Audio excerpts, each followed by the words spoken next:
not there, but alive today. The patient is, as according to paragraph 3, that this line 17, the surgery was successful. The patient did not die on the hospital bed. Dr. Samekara preserved the life of the patient as according to section 33, subsection 1 of the 1999 Constitution, which states that everyone has the right to life and no one should be deprived of such a right. Council now moving on to a second standpoint, which states that emergency is an exception to informed consent. Informed consent, as according to that dictionary, is Council seeks leave of the court to read from her memorial. As patient have died. Informed consent can be defined as a patient's knowing choice about the medical treatment or procedure made after a physician or other healthcare provider disclosing whatever information a reasonably prudent provider in the medical community would give to a patient regarding the risks involved in the proposed treatment or procedure. For subsection 48, subsection 1, part B of the National Health Act of 2014 allows for a person to take a tissue, a blood product from a living human being without his consent in an emergency situation. Section 20, subsection 1 of that same act also allows for a medical practitioner to perform emergency treatment on a particular patient if he needs such.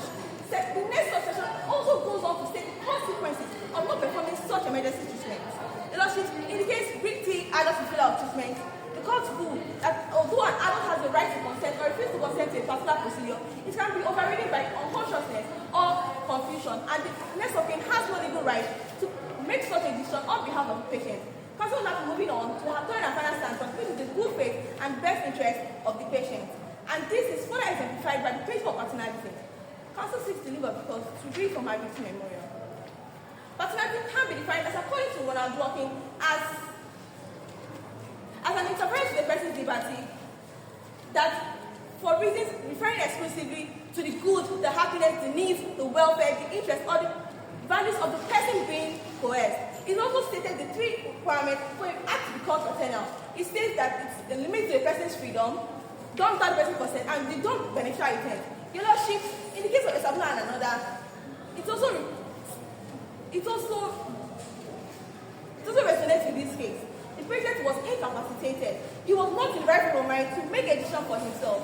The Dr. Samekara preserved the life of the patient as according to the code of conduct because the life of the patient was his first and only priority, as according to Rule 39 of the Code of Medical Ethics, which states that a religious person will hold on his person a card that will state his wishes when he is incapacitated. And if his family member comes with such a card, that the doctor must first be convinced that such a card is coming from that person.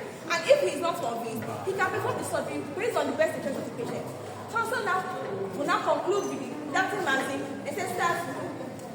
necessas sub lege continuum, non continuum, qua quod alias, non est licitium, necessas facit licitium. Which simply means the necessity is not restrained by law, that what was prior made unlawful, necessity makes lawful. So this, your Lordships, Council submit